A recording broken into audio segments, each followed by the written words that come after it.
that all men have inalienable rights to think freely, to talk freely, to write freely their own opinions, and to counter or utter or write upon the opinions of others.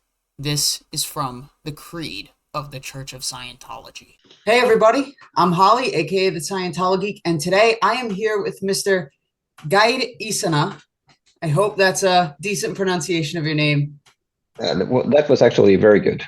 Thank you. Um, Most people who leave Scientology, well, not most people, some people, feel that their experiences weren't necessarily overall net negative. And Mr. Isene is one of these people. He has made it to OT VIII. I heard he ran a few WISE affiliated companies. And I think today would be a great day to have him on to tell his story, if he's okay with that. Yeah, sure. I mean, anything. Just ask me any question. All right. I'll share freely. All right. So, what was your first initial hearing about the church? I never heard about the church before I was in the church. Oh, Because, in Norway in 1984, there was no PR, no media, no nothing about the church. Never heard about Scientology, never heard about Dianetics or L. Ron Hubbard or any of those. So somebody stuck a flyer into my hand when I was running for a job as an extra at an opera. I was earning some money on the evenings and was part of this Aida by Verdi. And I was late as usual. And somebody stuck this little flyer into my hand and I put it into my pocket and kept running. And a couple of days later, I took up this flyer and figured out, oh, that this seems interesting. Maybe I should take a look. And I spent about 2 hours trying to find a place because the numbers were all jumpy in the street and running up and down the stairs for various buildings. And finally, I found the church. And it said something about something science, whatever. And I was really, truly a geek. I was into mathematics, particle physics, astrophysics since I was about 8. So that was my whole interest. Never really interested in people or girls or any such thing. I was interested in blowing shit up, which I did when I was 14, ended up in the hospital blind for 18 minutes. So that was my chemistry career. And then I simmered down to doing programming and astrophysics after that. But at the age of 18, when this happened, when I got this flyer into my hand, I got into the church and I said, so what about this movie? It says something about science, something about the mind. Yeah, but you need to do this personality test first. And I said, okay. And I did the personality test. And it came out with a horrible score on communication and a couple of other things. And I knew I was sucking royally at communication. I got like hyperventilation when the teacher asked me to read aloud in class and almost passed out and all of that stuff. So I was hopeless. I was helpless in communication. And but I wasn't interested in that. I said, okay, so never mind that. What do you have on particle physics, astrophysics, chemistry, physics, blah, blah, blah. And the girl said, and then she sort of pulled up a white flag, and another guy came in and gave me a book called Scientology 8 to 8008. And he said, read this book and see what you like. And I came back a couple of days later, and then I remembered she said something about if you're ever going to pick up any girls, you should take a look at this communication level. And I never thought it was possible to pick up any girls. That was totally out of my realm. So I sort of had that completely. And but then it dawned on me that maybe I should take a look at this communication level. So I came in, read about 31 pages of this book, which I thought was interesting, did the communication course over about 3 weeks. And that did a lot for me. And then I did the professional TRS course, did even more for me. And then I ended up as a radio show host for a local radio station show in Norway. And that was in the course of about, just 2 years, I guess, with training in communication and all of that. And that ended up as being the second most popular radio show of any local radio station in Norway after Coca-Cola Top 30, which we never beat. But this was role playing on the game, fighting dragons, raiding, stuff, and saving fair maidens from the clutches of an evil dragon. And that was a lot of fun. We ran that program for 3.5 years. So from me being completely helpless in communication to being a radio show host was quite a transformation. And the only thing I actually did in that meantime was the communication courses. So what level of training did you get once you were fully out? What level of training were you at on the bridge? I was mainly admin trained. I'm an intern course supervisor at the time, professional debug course, that kind of thing, full status stripping, crashing EMI finding, mainly in the course room, but not auditor trained. But exec status 1 and a lot of other stuff, various hatting in administration technology, which, by the way, I think is the one subject in Scientology that sucks royally. But that's another matter. We can talk about that soon. Well, I would actually love to talk about that. Why do you think it sucks royally? What specifically, if anything, or is it overall the... Many specifics, but let's start with the overall. It is micromanagement to the dot. It is an extreme focus on detailed control over every aspect of every person on the org board. So there is basically no leeway for any creativity or different ways of doing stuff or innovating anything or changing something for the better or being swift, mean, lean, creative, innovative, nothing of that sort. It is L. Ron Hubbard trying to create a machinery out of a bunch of people, which is directly opposite to my philosophy in leadership. And so how long were you on staff? I was only on staff for half a year. So you left before your contract expired. Oh yeah, after half a year. Yeah. Were you ever given a freeloader debt? Sure, but that was like $2,000. Oh, that's it? Yeah. Do you end up paying it? Yeah. Oh, well, yeah, because you went to OT VIII. Duh. Yeah. I wouldn't go to OT VIII without paying those $2,000. Yeah. Now, what was the time span between you being on staff at the org and you starting up in some WISE affiliated companies? That would be 5 years. And how long were you in these companies total? I was in those companies for maybe 11 years. Oh, wow. Were they affluent? Were they in power? Were they thriving? Or was it difficult because of the management tech? No, I was kind of a difficult guy in Scientology. I did my own way regardless of the admin tech. And I had a boss, my owner of the company I was running. I was running UMAN in Norway. And UMAN is a recruitment company basing its operation around the OCA test, but other stuff as well. Mm-hmm. That has nothing to do with Scientology, but OCA test is a main part of their operation. And I was the executive director at ED of UMAN in Norway. I took over the company when it was basically broke, minus in accounts, and I had to go to all the creditors and ask for more leeway and stuff. And then I turned that around to the most profitable company of all the 23 countries that UMAN was in per staff member.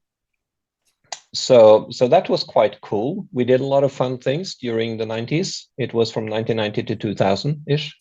So yeah. Since you said that you're kind of a bit of a rebel, what did you do differently as compared to what the management tech policies said? What were some of the differences? Well, there was this, extreme amount of statistics that needed to be reported all the time, and I was maybe a bit sloppy about doing that, and also the fact that there was all this hatting material. You had to do it this way, that way, or the other way. We invented new ways of doing things, invented new products, new ways of doing recruitment, not only focusing on the OCA test. We did a lot of other stuff like focusing on testing people for their proficiency in various skills. Like if you hire an accountant, we do an accounting test rather than the personality test, and focusing more on the actual skills, these kind of things. So we deviated from the straight path That was Hubbard's way of recruiting people, right? So yeah, and I was also a rebel when it came to other stuff. Like people came from higher orgs wanting to reg people for money, and every time somebody got me to reg, they were like, "Okay, so you got Geir. Good luck with that." Uh, so I was not the guy that donated a lot of money to, IES or whatever. I sort of came out with a minimum of donations for anything. So yeah, I never asked how long after you joined the church did you officially join staff? half a year. Oh wow. So this was still just the comm courses and professional TRs? Yeah, and the HQS course. Yeah, and then it was straight on staff for half a year. But as you can imagine, me being the rebel that I am, it was hard to keep me on staff basically. Well, I was gonna say, do you have any of the complaints that anybody may have had, any KRs or things that shouldn't be Oh, reports? yeah, I got plenty, especially in the later years. I mean, I've got the ED at the time in Oslo org screaming at me and spitting me in the face because we had a disagreement. Um, and she blocked the door, and I said, I have to leave. I'm going to leave now. I have to move your body in order to leave. So please move your body, or I will remove your body. And that became sort of almost like a fist fight. But I was bigger than her, and so I managed to move her aside, and I went out. And out with me came the ethics officer of the org, and he quit on that spot because he saw what happened. So he Wow. just came after me, and I said, "So why are you going after me, Henning? Why are you doing this?" And he said, "Well, I'm out of here. I'm not going back in." So that was kind of funny. And then I had another scene where the DCO for internal in CLO EU, that is the second highest person on the CLO European org board, she was screaming at me, standing over me, and just, you know, giving me the full, whatever. And then I was just sitting there looking at her and wondering, like, what is this? Is this the way to handle people? So I had many of those.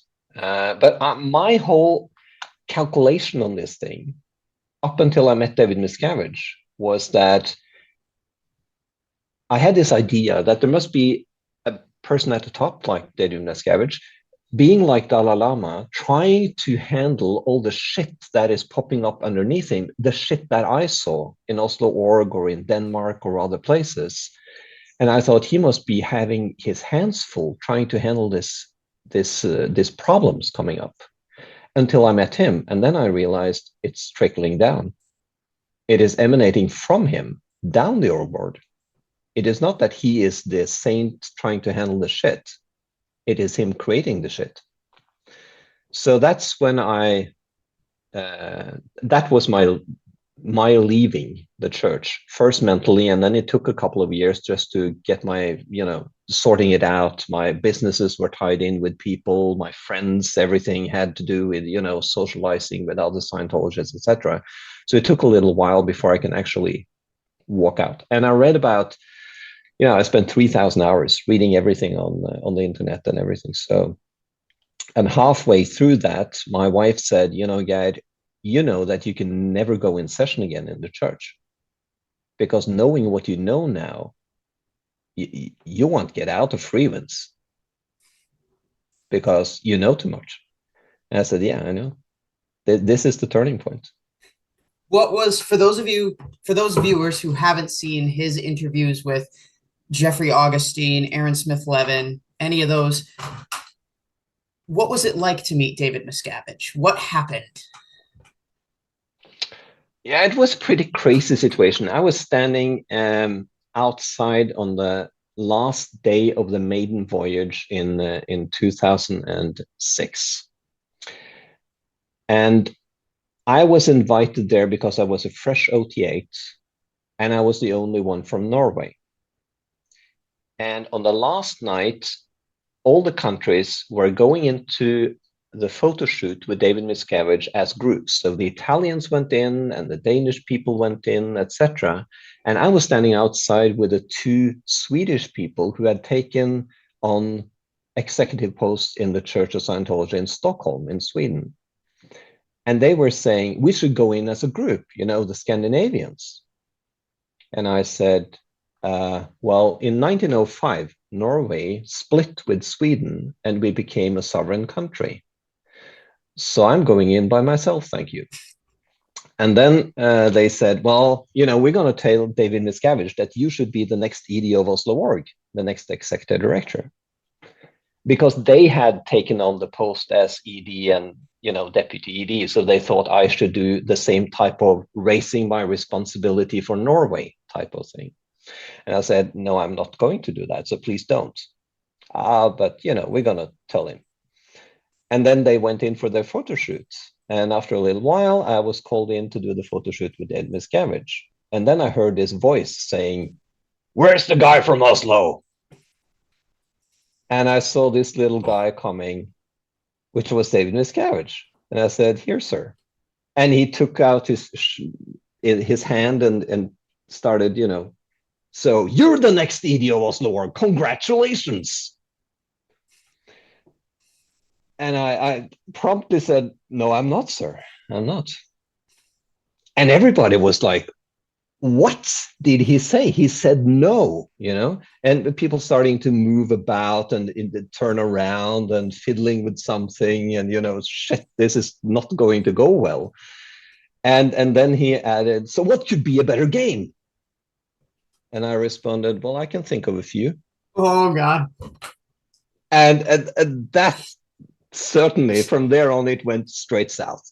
It was not a pleasant scene for the people around there, and the people are turning around, you know, just counting the bananas on the shelf or whatever, doing something. And then he started pushing, but you should take on this post. It's, you know, have to take this responsibility. And then he looked at one of his juniors and said, we never hear anything about Oslo. You know, what is this place? You got to take over this. You're an OT VIII, blah, blah, blah, blah, blah. And at that point, I realized that he was trying to recruit somebody, me, that he did not know. He knew nothing about me. Somebody had just whispered in his ear that the next guy that comes through the door should be the ED of Oslo Org. And he admitted in that conversation he knew nothing about Oslo, right? So he was about to sack the ED of Oslo Org without knowing who he was, instating me into the position, not knowing who I am. And I thought, this goes against all the policies that I can even think of that Elridge wrote on recruitment. And when he kept pushing and never got anywhere with me, in the middle of a sentence, he turned around and walked straight out of the room. And everybody was fluttering around. And I was standing there thinking, where's the hidden camera? This must be a joke. And I was standing there just waiting. It's like, is the guy coming back? Is something happening? What the fuck is happening here? And after a while, maybe 5 minutes or so, he came back in, all refreshed, and said, okay, let's do the photo shoot. You're the next ED of Oslo Org. I'm counting on it. He still wanted it? Yeah, of course. He doesn't back down. And then he told one of his juniors, take a note of that. And the person went like, I'm tracking you, sir. I'm tracking you. And then he was like, photo shoot. And that was an interesting experience. And all of that and every, you know, detail in it, I started going through it in my mind and thought, the guy is a fucking psycho. And then I realized, as I said, all the shit that I've seen in the church is trickling down from him. It's emanating from him. He is the source of this shit. So I was thinking, I can't stay. This is just not a place for me. Did you ever hear any follow-up about the ED Oslo position once you went back home? Well, Nils, the guy that was the ED, was a good friend of mine. So I also was a bit worried and felt a bit pity for him being sacked on the spot without, you know, any recourse, anything. It was really strange. But he stayed on for a couple of years, I think, and then his girlfriend took over, and after that, I don't know. So, All right. This is probably the biggest chunk. Your work with OSA. yeah. So how did OSA first get in contact with you? Well, I guess the first time was maybe in 1996 through the OSA guy in Oslo. He wanted me to approach Andreas Heldal Lund, the guy that runs Sinu.net, who is now really sick, by the way. Unfortunately, he is going to die soon. And they want me to infiltrate him and figure out his plans. So I did some stuff and trying to portray me being a girl in Jehovah's Witness, trying to whatever, right? And me and Andreas had talked about this, and we were laughing our asses off when they talked about this stuff.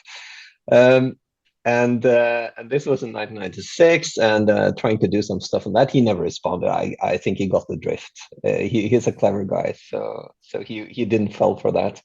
And then after a while, I was going to LA, and somebody heard of me and that I was tech savvy, because I've been programming since I was 13 years old, right? So I was quite up there when it came to tech knowledge. And they invited me to OSA Int. So I went up on the HGB building, the Hubbard, the Hollywood Guarantee building, where the Hubbard Museum is in the bottom floor. And up on the 13th floor, there was OSA Int, and I had several meetings with them over the course of a couple of years or so. And then they started relying on me for advice regarding how to handle shit on the internet, because they had made a complete mess out of themselves by, sending a kill request for Anon FI, or trying to take Anon FI down, sending a kill request for the Usenet channel, Ultra Religion Scientology. And a lot of that just pissed everybody off. And then obviously they also pissed off the EFF, the Electronic Freedom Frontier. And since I was at that point in time after 2000 heavily involved in free software and open source, which was EFF has a leg in that, an interest in that. And then I coached them on the whole scene of openness, internet transparency, open source, community-driven, anti innovation, and all of these concepts. And they were like, they didn't know anything about this. So for a whole day, I took the DCO and the Gloria Ida, Gavino Ida, and all these people that did all the stuff on the internet, and really taught them how to deal with the EFF. And they, the day after, went to the EFF, and with that knowledge in hand, they buried the hatchet with the EFF. And with that result, they started, relying a lot more on me on how to handle various things. Up until the point where they fucked up with Wikipedia. And then this guy, Ingo something, called me and said, Geir, we have this problem, and Wikipedia has shut us down. We can't edit anything on Scientology. What should we do? And I said, I know exactly what you should do. You should issue a complete and utter apology for what you did. Then you need to craft a course in how to behave yourself correctly. And that should be crafted together with the Media Wiki Foundation and put out as an open source guidelines for large corporations on how to behave on Wikipedia. So complete and full apology, complete and utter, humiliation. Let's just be out there and say we fucked up. And then do the work, put the hours in, and make sure that everybody can use that as guidance afterwards. And after I gave him my whole spiel on how to do this, he said, yeah, that will be the day. I said, yeah, I know. You will never do it. You will never do it. So what was their alternative? Well, they didn't have an alternative. And after that, I never heard anything from them again. As soon as you told them, work with the internet, then they're like, yeah, no. Exactly. Oh my gosh. And you know, if they did do that, they would earn respect. It would actually work. So I mean, but you need to be humble, and you need to be transparent, and you need to stop fucking up. That's the whole thing. And it's not hard. It's just, you know, behave. I was going to say, what were some of your other assignments that OSA had you help out with? It was basically tracking down journalists in Norway and what they were doing. Some people were writing some stories about Scientology, find out who they were, what they were up to, what they were going to write about, trying to get Norway to recognize Scientology as a religion, going in to talk with government officials in Norway about that. But then mostly for OSA Int, it was just me being an advisor to them. So they came to me and tried to figure out how to get better search results on Google, how to handle Google, how to talk to the owners. They actually had communication straight to the two owners of Google. They talked to him, both of them. Yeah. So they were up there talking to the people, but they didn't manage to do it well. So if you first of all have that communication line, you should utilize it better than what they did. So when Scientology was able to bury the hatchet with the EFF, what kind of guidance did you give them that they actually did something right for once? I don't actually remember much of that day in detail, at least. I just gave them the whole the history of open source, you know, Richard Stallman, the whole GNU, the Linux, the everything, right? I mean, I've been running open source software. I haven't been running Windows since 1999. So I've been all open source free software since the last millennia. So I just gave them the whole background and who is EFF, what are they up to? No, they're not adamant on fucking up Scientology. They don't want to destroy Scientology. They just don't want to protect the freedom of individuals on the internet, you know, against spying and for openness, transparency, collaboration, and open source. And these things, just the knowledge of that, put them in a position to actually talk to them and not being an opponent to them. So I think it was mainly the mindset going into the meeting that changed the whole thing. How did reading accounts on the internet affect your feelings about the church after you started working with OSA? How did that change my... If it did. Yeah, one thing that did change my mind, and that was curious about before I met David Miscavige, and this was back in, I think, 2003, 4, 5. I met him in 2006, but the years before, I read account that he actually hit people physically. That impinged on me because, as I said, I had this idea that there was this holy man at the top trying to be a Dalai Lama for Scientology. And when I read accounts that he actually brutally hit people, then that image sort of starting to crack. But then I didn't have firsthand experience. But when I met him, it made all sense, right? So I don't think, or maybe I wouldn't have seen him as I did unless I had read that before. So in retrospect, and that this is something I've never thought about before right now, since you asked. So that's interesting to me too. I'm getting something out of this interview. The fact that I read that first, I think, made me view David Miscavige more truthfully, without painting him pink or trying to make him into something he was not.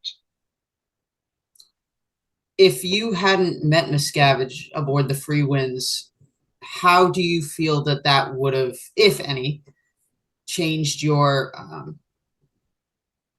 basically, I think what I'm trying to ask is, would you still be part of the church now? No, I wouldn't. That I'm sure about. You feel like OT VIII was just the end of it? No, yeah, no, it was the hell and the pressure of the hell in the church became unbearable. because I got, stories like I came home from a maiden voyage, another maiden voyage, and the guy who was in charge of finances in Oslo Org, he was like all up in arms about me being OT VIII, and I can do that. You can jump buildings, you can fly, you can whatever, and he was like, yeah, what you should do, guys, is call Christian Ringnes, who is one of the landlords of Oslo. He owns a lot of buildings, right? And call Christian Ringnes and tell him to donate a building to us. Yeah, right. He said, isn't that a brilliant idea? Isn't that a crazy idea? He said, yeah, it's a crazy idea. That's right. But you can do it. You're OT VIII. That kind of attitude was prevalent, and it was insidious throughout everything. Wherever I walked, there was this idea that I would salvage Oslo by just, it was really weird. And then that pressure just kept mounting. So I think I would last maybe a couple of more years if I didn't meet David Miscavige. Mhm. So he pushed forward the inevitable. And I would say, how did the whole Anonymous 2008 Operation Shenology, how did that affect you? Did OSA come to you with help for that, asking for help? Yeah, they did. But the problem here is that I sided with Anonymous. Can you explain why? I thought that was such a cool thing. Have you ever played Dungeons and Dragons? Of course. Of course, right. So the alignments, right? Yep. And I consider myself somewhere between chaotic neutral and chaotic good. Okay. Right. And I have this, I would say, fascination with the Anonymous being very much chaotic neutral. Very much chaotic neutral. It's like find a chink in the armor and see what happens, right? It's an interesting phenomenon. And I thought, this can be used for good, which it later was also, not only for good in, we can battle Scientology, but that's irrelevant in the scheme of things. But trying to open up Iran, which I started doing, and other such things like big political stuff to change people and fight for human rights, etc. That's a really cool concept. I am sad that it sort of waned out, but the initial momentum of Anonymous could have done a lot of good for this world. But it faded, which was sad. But at the time, I was like, yeah, this is actually a cool thing. Did the church know about your siding with your mental siding with Anonymous?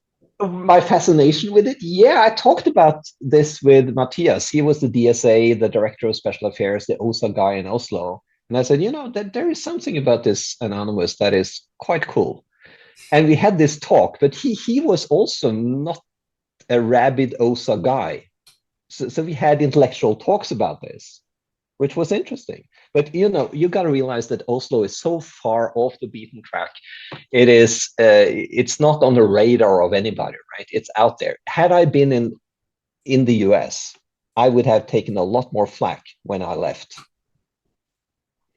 So when I leave, actually, Kirsten Kitano came to Oslo for the sole purpose of trying to get me back into the church. Kirsten Kitano was the main handler for the people who left Scientology, the big guys. If Tom Cruise would have left Scientology, he would have Kirsten Kitano running after him, right? So I didn't know who she was until she actually ambushed me in a meeting. I had a meeting with my boss, and I told him that I was leaving. And all of a sudden, in the restaurant was sitting a girl that I'd never seen before. And I walked up and said, hello, who are you? My name is Kirsten. Okay, Kirsten Kitano. And you're from OSA. Aha, EU or INT? No, I'm from OSA INT. And you came all the way here just to talk to me? No, I just happened to be in the neighborhood. The neighborhood. In the neighborhood of what? Like Santa Claus and reindeer? This is odd. And I actually taped the whole meeting. That was 2.5 hours. And that was after my public declaration on the 7th of August, 2009, where I wrote up my whole doubt formula, 6, 7, 8, 9 pages long, and published it on the internet. So a couple of weeks later, I had this meeting with my boss, telling him, or my former boss, actually, telling him that I was leaving. He was a good friend of mine. And then he stuck this Kirsten Kitano into the middle of the meeting. And she said, we have some interesting data for you. We'd like to see it. We need you to see it. So we had to walk for 15 minutes to a hotel, into a room that they had booked, and in came the book carrier, the president of the Church of Scientology of Europe. She was now relegated to the book carrier for Kirsten Kitano. Yeah, and they spent about 2.5 hours trying to convince me I should go back to the church. And they realized after a while that's not going to happen, but then they at least got the domain names, LronHubbard.no, Scientology.no, Dianetics.no, and a few others, because I owned them.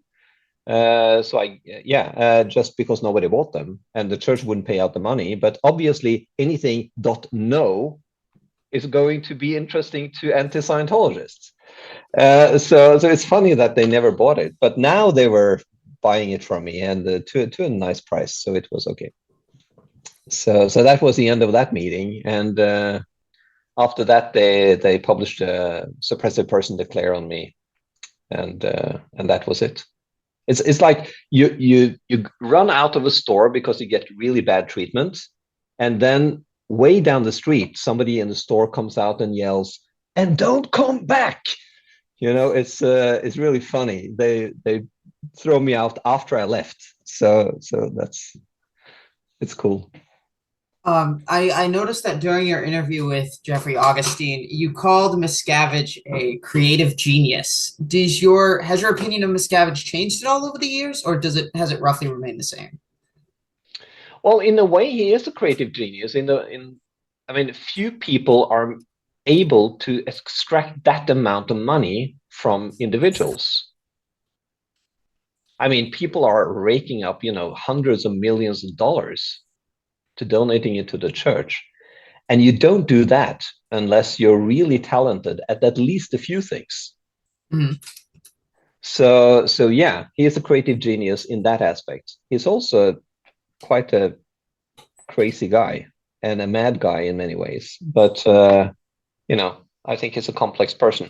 I talked to one guy who said he has a memory of an elephant. He never forgets anything. You can't bullshit the guy. He remembers all details that anybody ever told him. So he has got some skills, for sure. All right. I think what I want to do now is jump into your OT case, if that's all right. Sure. The first thing is, you said that the OT levels caused you to take more responsibility for your past incidents in life. Can you elaborate on what you mean by this, considering most people who would read the OT levels see it as I'm dumping my faults onto something else? Yeah, I definitely do not agree with Hubbard's statements of what the OT levels is about. All these things about Xenu and body Satans, etc. This is something I do not believe in. This is not how I view it.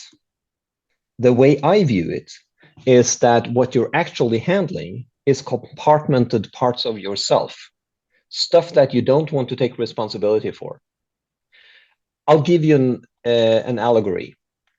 If a guy is driving a truck and he runs over a 4-year-old, and the 4-year-old is smashed all over the place, and the guy comes out and sees he actually killed the 4-year-old, he might at that point in time think, I'm never ever going to drive a truck again. And he will shy away from that. I've seen that many times in many situations in life where people go, I'm never going to touch alcohol again. I'm never going to fuck that type of girl again. I'm never going to do this again. That is not me anymore. Mm-hmm. And when you do that, you shy away from parts of your life. And when you do that really hard, you pack down that truck driver and he is never again you. And confronting that, looking at that and saying, no, that is also me. I will take that truck driver back. That is for me what the OT levels is about. Not about body Satans or anything flying away or whatever, because that logic does not stand the test of statistics. Because if there were a lot of body thetans running around, etc., you would find people picking up bodies that would be OT, as Hubbard also says that you will. And statistically, we don't see that. So therefore, that can't be true. But this thing about taking the compartmented part of yourself and getting them back and taking responsibility for all the shit that you've done and all the parts that you didn't want to be anymore, that makes you more of a whole person. So that is what it did for me. So if you feel that you didn't agree with Hubbard's way of doing things, what kept you going? What kept you Because going past OT3? Yeah, because the actual procedures worked. Not for the reason that he said, but it worked for the reason that I think they worked. So, yeah, it's the procedures themselves. It's not the theory. It's not the background or the sci-fi. And there are lots of holes in the sci-fi stories. I mean, you can, there is thousands of stupid things there. But the actual procedures worked on me. And I went up, I did OT 1, 2, and 3. And through that, I opened up a whole vista of creativity. I never did anything creative in my life. I only did hardcore science. And then I started writing poems. I started doing music. I started creating artwork. I did all these kinds of things, which I never did before. So that was a whole new part of life I never touched. And then it kept going. It kept, the winds kept mounting. So that was cool. And I've never been about, they promised me that, did I get it or not? I was always about this, let's see what the next thing will give me. I never bought the marketing hype. I was like, okay, let's see what this gives. And then, wow, that was cool. Let's see what the next thing gives. So truthfully, I've never done anything in Scientology that I've never gotten any gains from. I've gotten gains from every single thing I've done in Scientology. And people can counter that with, yeah, sure, but you will probably get gains from doing anything else as well. Yeah, I'm sure. But this is what I did. And this is what I got gains from. I mean, could I have gotten the same gains from meditation? I don't know. No clue. Never did that. But probably. It doesn't matter. I did this, got the gains. I'm surely happy. Do you have any gains or wins that you like, some of the most impactful ones to you? What are some of those? I've got some curious ones. I never had any single nightmares since 2006. Since not one single nightmare since I completed OT VIII. I had lots of nightmares up until OT VIII and not one single one afterwards. That's funny to me. And also this total chill about stuff that happens in life, because a lot of shit happens. I got 4 kids, right? There's stuff happening in life. And I basically don't get rattled. And that is really nice. People go off the wall or they go, start crying or whatever. I definitely cry when I see a sad movie, but or stuff that impacts me like that, but not in a rattled way or crash the car. Okay, fine. Now the car is crashed. What do I do? Because that happened. It's like, yeah, car crashed, totaled. What do I do? And also the ability to help other people. I do a lot of coaching and mental training, also helping people, do gold in the Olympics and stuff like that. And the ability to help other people in such a way is also tremendously much more impactful than before. So the OT levels did a lot for me on that. And then to become a good father, definitely helpful. I mean, I now can go up on stage without any preparation, talk about any subject in front of hundreds of people. I never could do that before. Yeah, that is, at least I think that's nice. Actually, I miss the nervousness. Really? I do. And the funny thing about that is that you only miss stuff that you don't have, right? You can't miss things that you have. So I miss the nervousness, the tickling in the stomach, getting sweaty hands and all of that. I miss that because I don't have it. I can walk on stage and it's all fun and people laugh and all of that, but I miss the nervousness. Actually, I do that. I still have an issue with public speaking. This YouTube channel is half helping, but all right. But if it's half helping, you're up to 50%, which is halfway there. Yeah, that's cool. All right. Well, now that we've kind of gone through all the Scientology crap, what is your life like now? It is pretty cool. It is pretty cool. I have a new girlfriend since 2 years back. She's the most fascinating, fantastic girlfriend that I think anybody could have. I am one hell of a lucky guy. I got 4 kids, 4 boys, and they're doing great. One of them is being an apprentice with me in my projects. I do a lot of fun projects with various companies, and also coaching a lot of esports guys. I'm into esports. I'm running an esports organization, and we did the Norwegian Championship 5 seasons in a row, 2.5 years, 5 seasons in a row in Rocket League. And we're building an international Valorant team right now. And my oldest son is running that organization. But I'm doing the mental training for many of them. And my second oldest son is also doing a lot of mental training with these guys because he's now diving well into mental training for esports. And he's really good at it. So that's cool. I live in a nice place. The telescope can easily be brought out on the porch, and things are nice. I have a beautiful calculator collection that I'm selling off. I mean, life is fun. Now, I saw on your profile a picture of you, I guess, behind like a DJ booth type thing. What's that all about? You doing mute performances? Well, I was a DJ on the radio. Yeah. I did that too many years ago. That was while I was in the local radio station, etc. So I did some DJing, etc. But my girlfriend, she was awarded DJ of the year in 2004, actually, in Norway. So she was a professional DJ. I wasn't. I was just a radio DJ.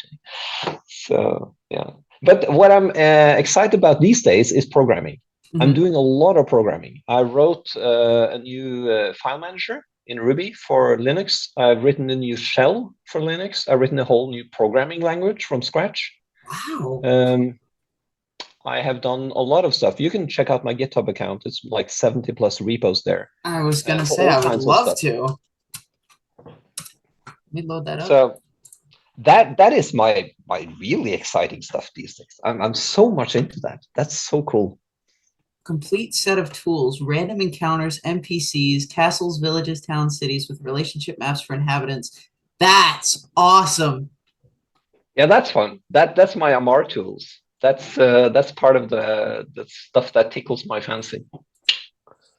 Would you be okay if on my channel at some point in the future, I read your doubt write-up from 2009? Yeah, sure. Yeah, but you can do whatever you like with anything I create. I mean, I give stuff away for free. That is why I use the unlicensed or the do what the fuck you want license on my software, which is actually a license. And this is why I give away my one-page books. I give away my artwork, my photography, anything. Just take it. Do whatever you like with it.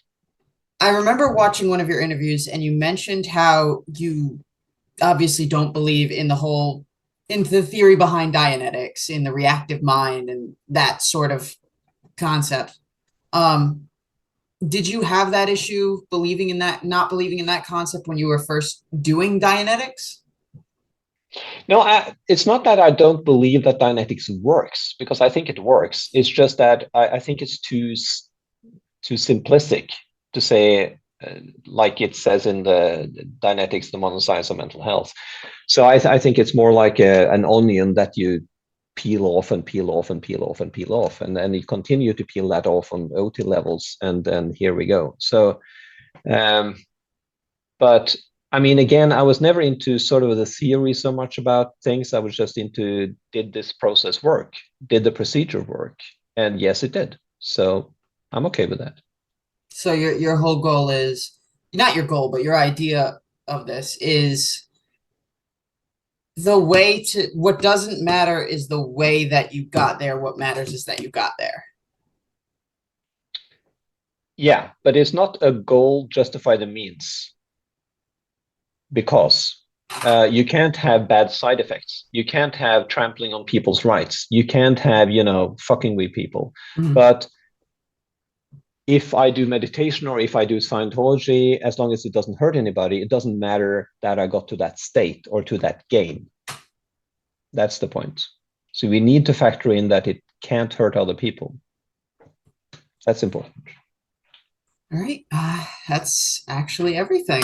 So, guys, thank you so much for watching. Thank you, Mr. Geir Isene, for joining me today on this episode of the ScientoloGeek. You can be the guy that will tell everybody how to pronounce my name. Because most Americans butcher my name, and you don't. It's one syllable, guide. Yeah, it's the word guide. Yeah. So, and it's not Isene, it's Isene. Yeah, correct. All right. Well, thank you very much for joining me today. This was insanely informative and very insightful. I think it was really fun. I thought so thank too. you. And I hope if I ever find another subject, maybe we could talk in the future. Sure. Yeah, my channel is open to you. Awesome. Thank you so much, Cool. Mr. Isene. Thank you, everybody, for watching. If you like this content, hit the like button. If you don't, hit dislike. I don't really care. Comment with your feedback or questions, good, bad, or sideways, and subscribe to be kept up to date on future content. Hit that notification bell. Make sure my videos are getting to you, and share this with your friends and family so you can understand the true depths of what Scientology is. Again, I know I've said it like 3 times. Thank you very much to everybody. Thank you, Mr. Isene, and I will talk to all of you later. Peace.